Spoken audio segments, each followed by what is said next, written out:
नमस्कार मित्रांनो.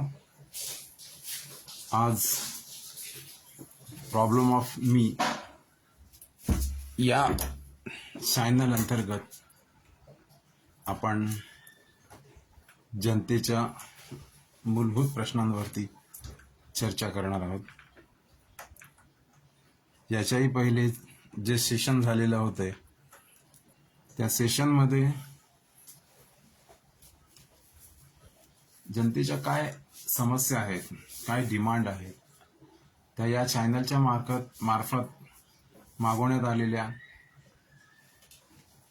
त्यापैकी प्रत्यक्ष काही लोकांच्या मुलाखतीही झाल्या. त्याच्या अनुषंगाने त्यांच्या विविध क्षेत्रामध्ये काय प्रॉब्लेम्स आहेत त्या समजून घेण्यात आल्या आणि याच चॅनलच्या माध्यमातून त्याचा प्रचार आणि प्रसार करण्याचं जे हे माध्यम आपण सुरू केलेलं आहे त्याला चांगलाच प्रतिसाद मिळालेला आहे. तर आज आपण विशेष करून मानसिक स्वास्थ्य याच्याबद्दल आपण बोलणार आहोत. मानसिक स्वास्थ्य जे आहे ते थेट आपल्या दिनचर्येशी संबंधित आहे, खानपानाशी संबंधित आहे, आपल्या संस्कृतीशी संबंधित आहे आणि आपल्या गुणांशी.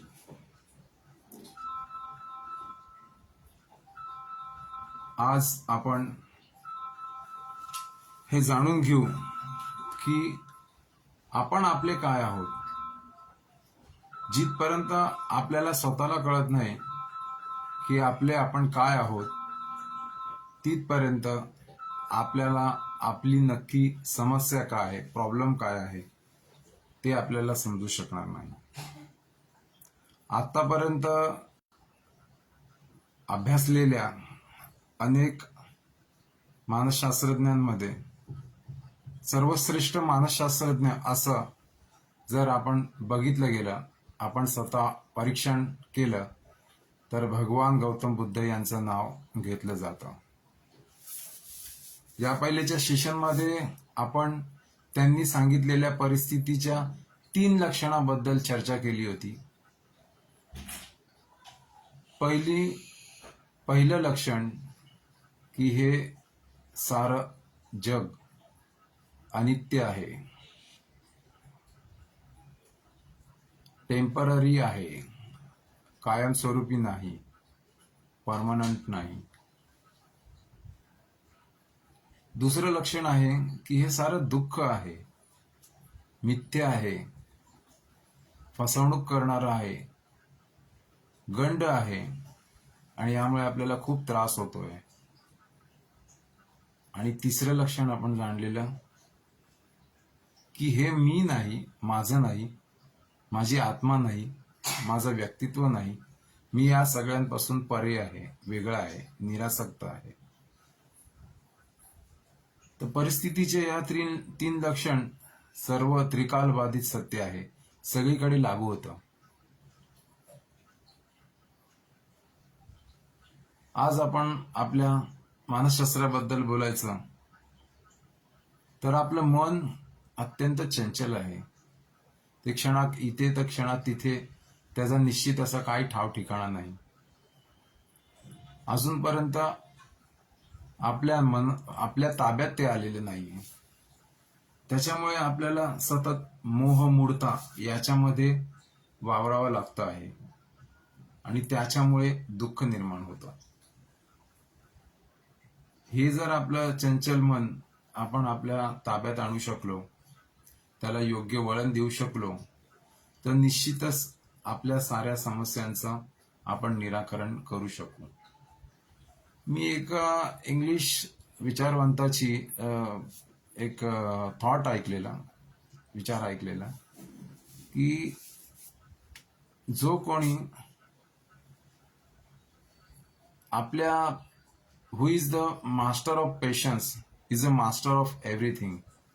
म्हणजे आपल्या मनामध्ये जर धीर असेल, आपण जर धीर याचा मास्टर बनू शकलो, तज्ज्ञ बनू शकलो तर आपण सर्व गोष्टीचा तज्ज्ञ बनू शकतो, असं त्या विचाराचा, त्या थॉटचा अर्थ आहे. आपल्या मनाला जर समजा आपल्याला ताब्यात घ्यायचं असेल तर आपण कुठे जाणायचं, त्याला हा खूप मोठा एक प्रश्न आहे.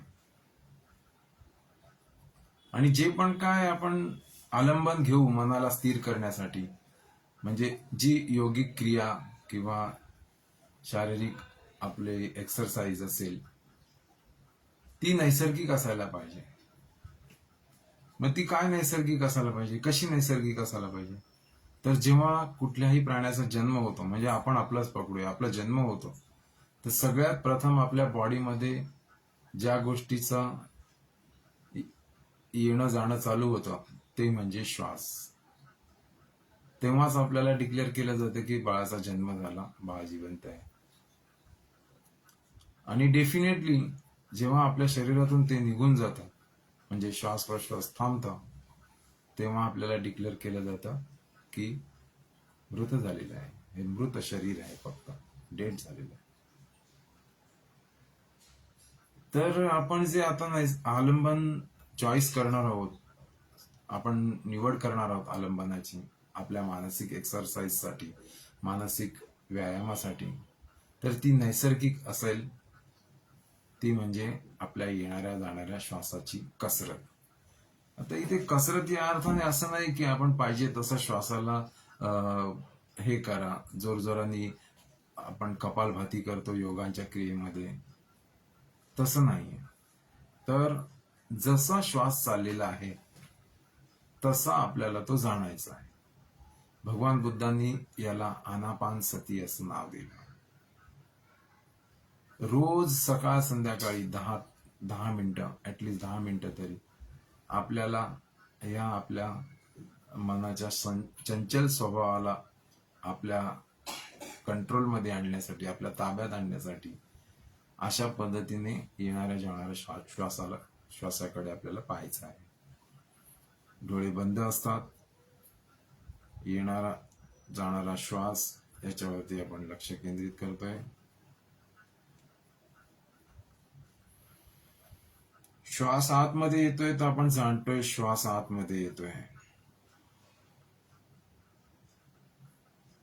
श्वास बाहेर जातोय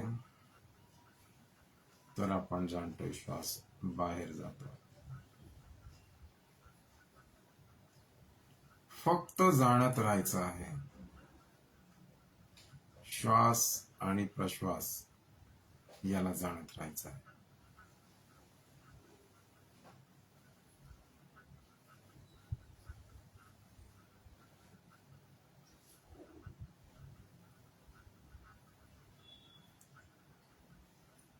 अशा पद्धतीने आपण आनापान सती, भगवान बुद्धांनी याला आनापान सती असे नाव दिले. अशा पद्धतीने आपण श्वासाला पाहू शकतो. आज आपण 10 मिनिटं समजा याचा अभ्यास केला, येणाऱ्या जाणाऱ्या श्वासाचा. उद्या त्याची कॅपॅसिटी आपल्याला वाढवता येते. 15 मिनिटं करू शकतो, 20 मिनिटं करू शकतो, अगदी 45 मिनिटं देखील आपण करू शकतो. अशा पद्धतीने आपण श्वास प्रश्वास जाणल्यानंतर आणखीन एक याचाच पुढचा भाग म्हणजे मंगल मैत्री. जेव्हा आपण ध्यान करतो त्या ध्यानाने जे बळ उत्पन्न होते ते बळ कुठेतरी कारणी लागणं आवश्यक असतं. तर सर्वप्रथम आपण आपल्याच भल्यासाठी, आपल्याच मंगल करण्यासाठी, आपल्या मंगलासाठी त्या बळाचा उपयोग आपण करू शकतो. म्हणजे मी जे हे आत्ताच्या साधनेने, तपाने बल प्राप्त केले आहे, त्या बलाने माझं भलं हो, माझं मंगल हो, माझे सारे दुर्गुण दूर हो, माझी मनाची चंचलता दूर हो, मी सुखी हो, मी शांत हो, मला बोधी प्राप्त हो, मला ज्ञान प्राप्त हो, मला अनंत ज्ञान प्राप्त हो, मला भगवान बुद्धांसारखं अनंत ज्ञान प्राप्त हो, मला साऱ्या ऋषी मुनी संतांसारखं अनंत ज्ञान प्राप्त हो, अनंत करुणा प्राप्त हो, अनंत मैत्री प्राप्त हो. असं आपल्या स्वतःला आपल्याला आपल्याबद्दल भावना करायची आहे. त्याने आपलं तर खूपच मंगल होईल, पण आपल्या मंगलाबरोबर आपल्या भोवतालचं वातावरण देखील मंगलमय होईल. पॉझिटिव्ह ॲटिट्यूड आपल्या व्यक्तित्वामध्ये यायला सुरुवात होईल आणि त्याचा परिणाम आपल्या रोजच्या दैनंदिन जीवनावरती, व्यवहारामध्ये होईल. आपल्या कामामध्ये निश्चितच त्याची क्रियाशीलता, त्याचा इम्पॅक्ट दिसून येईल आणि आपण खूप चांगले क्रियाशील होऊ. आपण आपल्या कामाबद्दल खूप चांगले जागृत होऊ आणि आपली कामं देखील खूप चांगल्या पद्धतीने होऊ लागेल. याला भगवान बुद्धांनी मंगल मैत्री असं म्हटलं. आता मंगल मैत्री ही आपण आपल्याला दिली. आता ह्या तपोबलाचा, याच शक्तीचा उपयोग आपण सर्वांसाठी, जगाच्या कल्याणासाठी आपण करू शकतो. सगळ्यांच्या भल्यासाठी आपण करू शकतो. तेव्हा आपण असं चिंतन करायचं आहे की माझं भलं हो, माझं मंगल हो, सगळ्यांचं भलं हो, सगळ्यांचं मंगल हो, सारे प्राणी दुःखापासून मुक्त हो, सगळ्यांचे विकार दूर हो, सारे प्राणी सुखी हो, शांत हो, दुःखमुक्त हो. अशा पद्धतीने आपण भगवान बुद्धांच्या शिकवणीचा जो पहिला भाग आहे आनापानसती आणि त्याच्यानंतर मंगल मैत्री, याचा अभ्यास करू शकतो. आता केवळ प्रवचन ऐकून किंवा वाचून या गोष्टी तितक्याशा शक्य होत नाही. तेवढ्यापुरती मनाला बरं वाटतं, मन शांत होतं, सुखी होतं. पण मनाची जी चंचलता आहे ती खूप खूप गंभीर आहे, खूप कठीण आहे. त्याला खूप वळण लावावं लागतं, त्याला सतत हॅमरिंग करत राहावं लागतं. पण इथे आपण जेव्हा संतांच्या संगतीत येतो, ऋषीमुनींच्या संगतीत येतो, तेव्हा एक फायदा आपल्याला असा होतो की हे संत, हे ऋषीमुनी, हे जे रिसर्च सायंटिस्ट होते म्हणजेच ऋषी, त्यांनी आपल्याला एक नदीचा असा किनारा दिला की तो किनारा खूप जवळ, तो तिथे पाणी थोडं कमी झालेलं असतं आणि तिथून चालत जाऊन आपल्याला नदी पार करता येते. त्याला तीर्थक्षेत्र असं म्हणतात.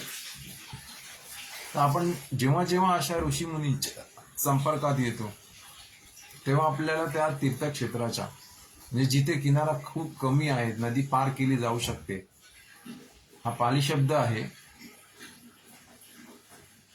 पालीतून आलेला शब्द आहे, पाली भाषेतून. तर त्या ठिकाणी आपण नदीच्या त्या कमी रुंदीचा लाभ घेऊ शकतो आणि लवकरात लवकर पलीकडच्या किनाऱ्यावरती जाऊ शकतो. आता इथे प्रत्यक्ष असे ऋषी मुनी संत महात्मे मिळणे कठीण आहेत, पण त्यांनी लिहून ठेवलेले जे ग्रंथ आहेत ते खूप कामी येण्यासारखे आहेत. जसं तुकाराम महाराज म्हणतात, तुझं आहे तुझं पाशी, पण तूच जागा चुकलाशी. म्हणजे जे काही आहे ज्ञान, अनंत ज्ञान, ते तुझ्या आतमध्येच आहे, पण तू बाहेर भटकतोय. म्हणजे मन सारखं आपलं बाहेर भटकत असतं ना. आणखीन एक तुकाराम महाराजांचा अभंग खूप छान आहे, आनंदाचे डोही आनंदी तरंग. आता हा डोह आहे आपल्या आनंदाचा. जेव्हा सारे विकार बाहेर उकडून फेकले जातात तेव्हा आतमध्ये, चित्तामध्ये केवळ आनंदाचे तरंगच असतात. म्हणून तुकाराम महाराज आपल्या अभंगामध्ये म्हणतात, आनंदाचे डोही आनंद तरंग, आनंदाची अंग आनंदाची अंग. साऱ्या अंगामध्ये आनंदाच्या लहरी आपल्याला या मेडिटेशनच्या द्वारे आपल्याला समजू लागतात आणि त्याच लहरी मंगल मैत्री अंतर्गत संपूर्ण ब्रह्मांडामध्ये पसरतात, सगळ्यांच्या मंगलास कारणीभूत होतात. तर अशा प्रकारे सुरुवातीला आपल्या श्वासावरती ध्यान करायचं आहे आणि नंतर मग मंगल मैत्री स्वतःला द्यायची, माझं स्वतःचं भलं हो असं म्हणायचं आहे आणि सर्वांचं भलं असं म्हणायचं आहे, किंवा असं चिंतन करायचं, अशी भावना करायची. आता आपल्याला इथे संत महंतांचे जे विचार आहेत त्याचं अनुकरण केलं म्हणजेच आपण संतांच्या संगतीत जॉईन झालो, संतांच्या समागमामध्ये आपण आलो, संत संगतीमध्ये आलो आपण. तर भगवान बुद्ध त्यांनी जे धर्म दिला लोकांना, त्या धर्म म्हणजे शिकवण. धर्माचा खूप मोठा विस्तृत अर्थ आहे की शिकवण आणि गुण, जे काही चांगले कुशल गुण आहेत, जसं आपल्यामध्ये जागरूकता असणे आवश्यक आहे. आपलं मन चंचल असतं. आपण हे जाणलं की बाबा माझं मन चंचल आहे, हे जाणल्यानंतर ऑटोमॅटिकली आपल्यामध्ये एक विशिष्ट प्रकारचा अंग डेव्हलप होतो. त्याला भगवान बुद्धांनी स्मृतिबोधी अंग असं म्हटलंय. मनाचा आणखीन एक महत्वाचा भाग आहे, तो म्हणजे धर्मविचयन बोधी अंग.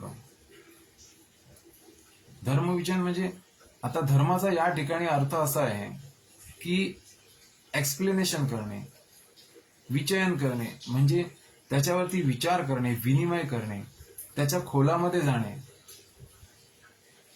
आणि सत्य बाहेर काढणे. जसा एखादा रिसर्च सायंटिस्ट असतो, 2-2, 3-3 महिने, वर्षानुवर्षे एखाद्या विषयाला पकडून अभ्यास करत असतो आणि मग अभ्यासाच्या अंतर्गत तो एक विशिष्ट असं परिणामकारक त्याचं मत व्यक्त करतो आणि त्यातून एक आउटपुट काढतो, एक रिझल्ट देतो. जसं विजेचा शोध लागला, एखाद्या विषयावरती रिसर्च करून करून मग नंतर जे फायनल प्रोडक्ट मिळतं त्याच्या ते खूप कारणी लागतं, ते समाजाच्या उपयोगी असं असतं आणि म्हणून मग ते आपण त्याला रिसर्च सायंटिस्ट असं म्हणतो. तर अशा पद्धतीने विशिष्ट विषयावरती, जसं सूक्ष्मदर्शकाच्या अंतर्गत आपण बघतो एखादा जीवाणू, विषाणू, योग्य प्रकाश जो टाकला जातं त्याच्यामध्ये, त्या सूक्ष्मदर्शकाच्या आतून त्या जीवाणूंवरती, आणि मग त्याचा अभ्यास करून एक विशिष्ट हे काढलं जातं, अनुमान काढलं जातं. तर अशा पद्धतीने अभ्यास करणाऱ्यास धर्मविचयन असं भगवान बुद्धांनी नाव दिलं. हे कम्प्लिटली प्रॅक्टिकल आहे. एक तर प्रथम आपल्याला भगवान बुद्ध म्हणतात की तुम्ही जागृत व्हा, नंतर म्हणतात की त्याच्यावरती रिसर्च करा. आता रिसर्च करण्यासाठी तर आपल्याकडे बळ पाहिजे, म्हणजे वीर्य पाहिजे. मग तिसरं बोधी अंग डेव्हलप होतं आपल्या मनामध्ये. आपण काम करत जातो, साधना करत जातो, मैत्री देत जातो. तिसरं बोधी अंग आहे वीर्य. एखाद्या विषयावरती अधिष्ठान लावणे. समजा आपण आता मनाचा अभ्यास करतोय, आपण आनापानसती अभ्यास केला, शिकलं, तर मेडिटेशनला ध्यानाला बसल्यानंतर हालायचं नाही आणि कंटिन्युअसली येणाऱ्या जाणाऱ्या श्वासाला पाहायचं. आणि ज्या एका ठिकाणी समजा आपण एखादं स्थान गृहीत करू, म्हणजे श्वास जिथे येतो जातो ती आहे दोन्ही नाकपुड्या ज्या आहेत, त्या नाकपुड्यांच्या जवळची जी भाग आहे किंवा त्याच्या खालील भाग आहे जिथे श्वास स्पर्श होतो, त्या ठिकाणी जर मन एकवटलं आणि तिथून आपण बिलकुलही हललो नाही, डुललो नाही, तिथेच अभ्यास करत बसलो, तिथेच मन एकाग्र करून अभ्यास करत बसलो श्वासाचा, तर त्याला अधिष्ठान असं म्हणतात. जेव्हा वीर्य आपल्याला प्राप्त होते तेव्हा ते अधिष्ठान पुष्ट होत जाते. तर असं वीर्य जागवणं आवश्यक आहे. त्याला भगवान बुद्धांनी वीर्य बोधी अंग असं नाव दिले. आता याच्या अधिष्ठानामध्ये आपण चालू फिरू देखू शकतो, पण मन त्या विशिष्ट एका स्थानावरती केंद्रित असणं आवश्यक आहे चालताना फिरताना.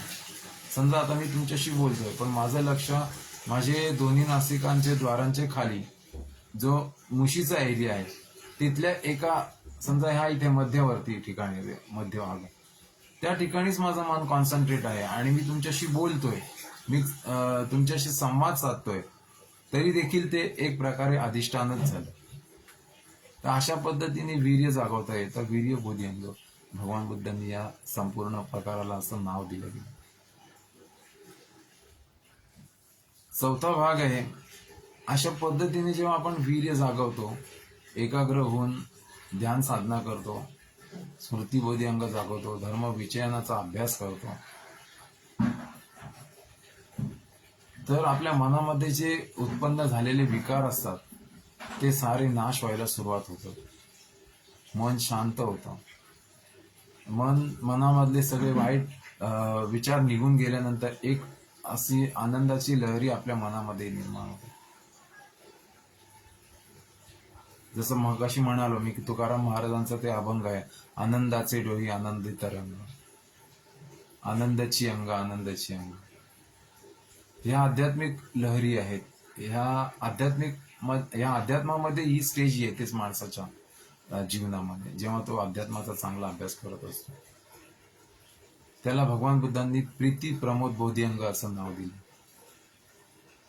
आता तुम्ही माझ्याशी बोलतायत, तुम्ही माझा ऐकतायत, कम्युनिकेशन संवाद साधतायत आणि तुमचं काम चालू आहे, तुम्ही श्वासाकडे बघत आहात,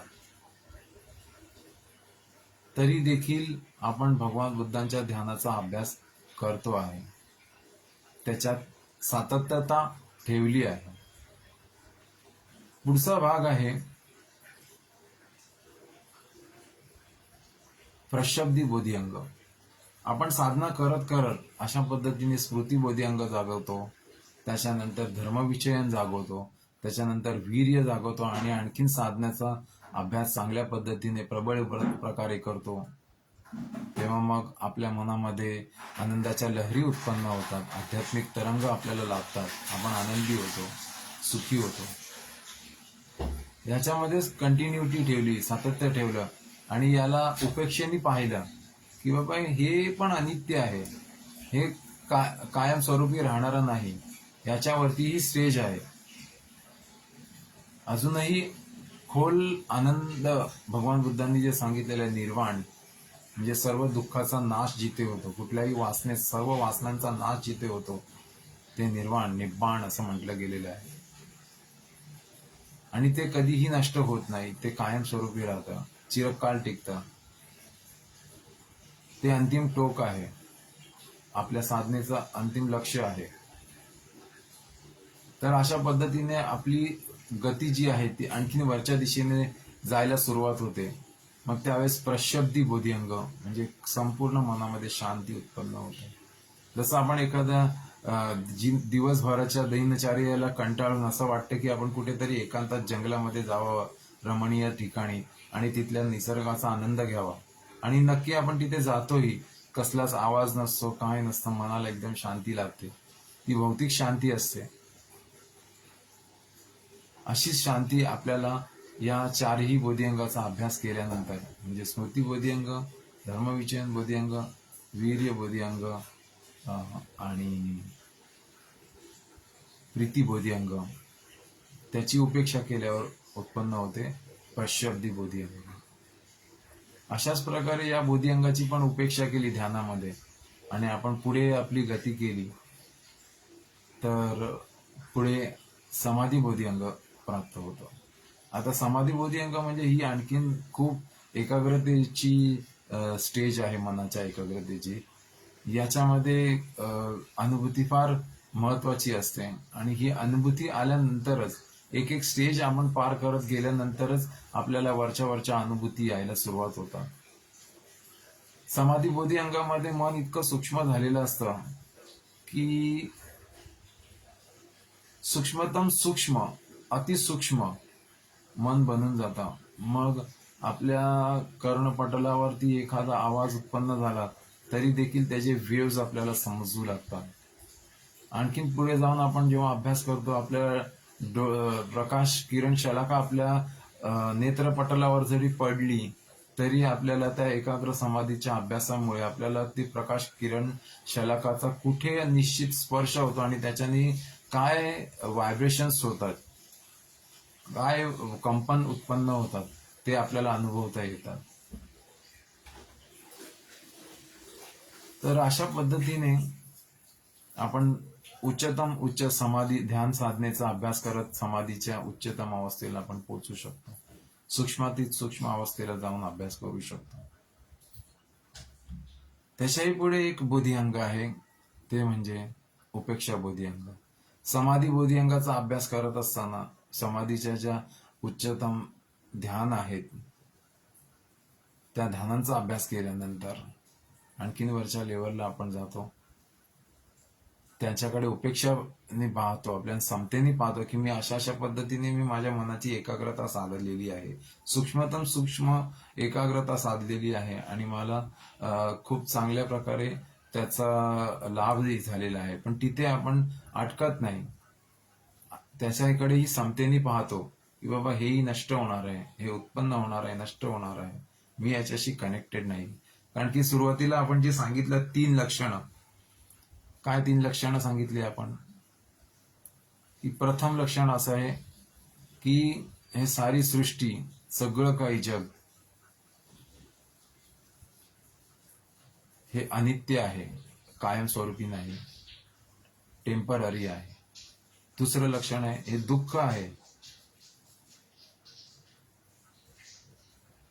हे मिजरीज आहे, सफरिंग्स आहेत, हे गंड आहे. कारण की आपण जेव्हा समाधीच्या उच्चतम अवस्थेला पोहोचतो तेव्हा एक विशिष्ट प्रकारचा आपले जे विकार आहेत मनाचे ते नष्ट झालेले असतात आणि मन सूक्ष्म झालेलं असतं, एकाग्र झालेलं असतं, शांतीच्याही आपण पलीकडे गेलेलो असतो.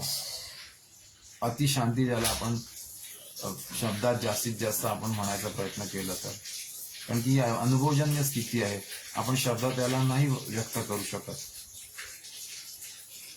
तर अशा स्थितीमध्ये मनाला हव्यास लागतो त्या समाधीचा, एक प्रकारची हे उत्पन्न होते, आसक्ती निर्माण होते.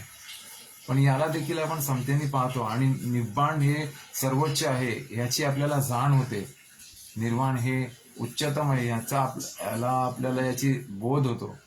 तेव्हा त्याच्याकडे समतेने पाहतो त्या समाधीच्या अवस्थेला आणि तिथून आणखीन वरती आपण प्रगती करतो. उपेक्षा बोधी अंग आपल्यामध्ये निर्माण होतं, म्हणजे सगळ्या गोष्टीची उपेक्षा. आता हा उपेक्षा हा केवळ एकच बोधी अंग असा आहे की सुरुवातीपासून शेवटपर्यंत हा स्वतःला आणि इतर बोधी अंगांना पुष्ट करत असतो. मी नाही, माझं नाही, अनित्य आहे, दुःख आहे, दुःख आहे, आणि शेवटी येते उपेक्षा. या बोधी अंगाची परिपूर्णता झाल्यानंतर मनामध्ये ऑटोमॅटिकली एक करुणेचा झरा फुटतो. अरे मला असं अंतिम सुख लाभलेलं आहे, परमोच्च सुख लाभलेलं आहे. हे सुख माझ्या भावांना, बहिणीला, आई वडिलांना, मुलाबाळांना सर्वांना प्राप्त हो. सगळ्यांचं मैत्री निर्माण होते, सगळ्यांचं मंगल हो, सगळ्यांचं भलं हो. मुदिता, प्रसन्नता, अत्यंत प्रसन्नता असते. आणि उपेक्षा म्हणजे 4 जे भगवान बुद्धांनी ब्रह्मविहार सांगितले की मी या सगळ्या गोष्टीशी कनेक्टेड नाही, माझा याच्याशी काय संबंध नाही, निरासक्त आहे, मोहमूर्तीपासून पूर्णपणे अलिप्त असतो. जेव्हा उपेक्षा बोधी अंगाची परिपूर्णता होते तेव्हा भगवान बुद्धांनी सांगितलेले या चार ब्रह्मविहार याची प्राप्ती होते आपल्याला. आणि ज्यावेळेस अशा प्रकारे आपली 4 ब्रह्मविहारांची प्राप्ती होते तेव्हा निश्चितच आपण स्वतःला समजून घेऊ शकतो की आपण परीक्षेमध्ये 100 मार्काचा पेपर लिहिलेला आहे आणि मग आपल्याला 100 मार्कच मिळालेले आहे. अशी करुणा आपल्यामध्ये आहे का?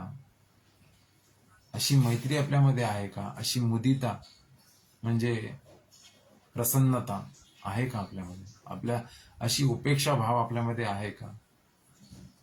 माझा या सगळ्या कुठल्याही गोष्टीशी संबंध नाही, अशी परमोच्च सुखाची अवस्था आपल्याला प्राप्त होते.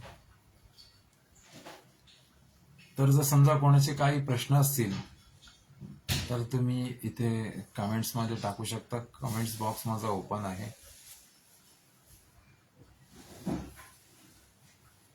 मी आणि माझी टीम निश्चितच याच्या बाबतीत जर तुम्हाला काय समस्या असेल तर आम्ही तुम्हाला मदत करायला तयार आहोत.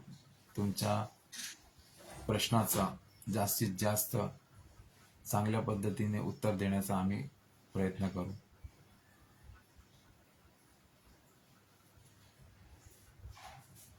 तर अशा पद्धतीने हे ध्यान तुम्ही रोज करू शकता. ध्यान केल्यानंतर स्वतःला मैत्री द्यायची, माझं भलं हो, माझं मंगल हो. नंतर सगळ्यांना मैत्री द्यायची, सगळ्यांचं मंगल हो, सगळ्यांचं भलं हो. हळूहळू एक प्रकारे आपलं मन एका ट्रॅकवरती यायला सुरुवात होईल, मन ताब्यात यायला सुरुवात होईल. आणि टूल्स म्हणून या साऱ्या गोष्टीचा उपयोग आपण आपल्या रोजच्या दैनंदिन जीवनात करू शकतो आणि सगळ्यांना त्याचा निश्चितच खूप चांगला लाभ होऊ शकतो. तर आजचं हे सेशन आपण इथे थांबवतोय. कोणाचे काही प्रश्न असल्यास कमेंटमध्ये टाकावे. आणि इथे महत्वाचा भाग म्हणजे असा की आजचं जे आपलं हे सेशन झालेलं आहे हे जास्तीत जास्त लोकांपर्यंत पोहोचवण्याचा प्रयत्न करा, कारण की तुम्ही देखील या पुण्याचा भागीदार बनाल. भगवान बुद्ध म्हणतात की सब्ब दानम धम्म दानम दिनाती, म्हणजे दानात दान सर्वश्रेष्ठ दान धर्माचं दान आहे. तर हे जे धर्म आहे, हा जो एक चांगला भाव आहे, हा जो एक कुशल मंगल आज तुम्ही प्रवचन ऐकलेलं आहे, ह्याचे हे जर तुम्ही दुसऱ्यांना सांगितलं तर निश्चितच तुम्ही त्यापासून उत्पन्न होणाऱ्या पुण्याचे भागीदार बनाल आणि खूप चांगलं मंगल होईल. सगळ्यांचं भलं हो, सगळ्यांचं मंगल.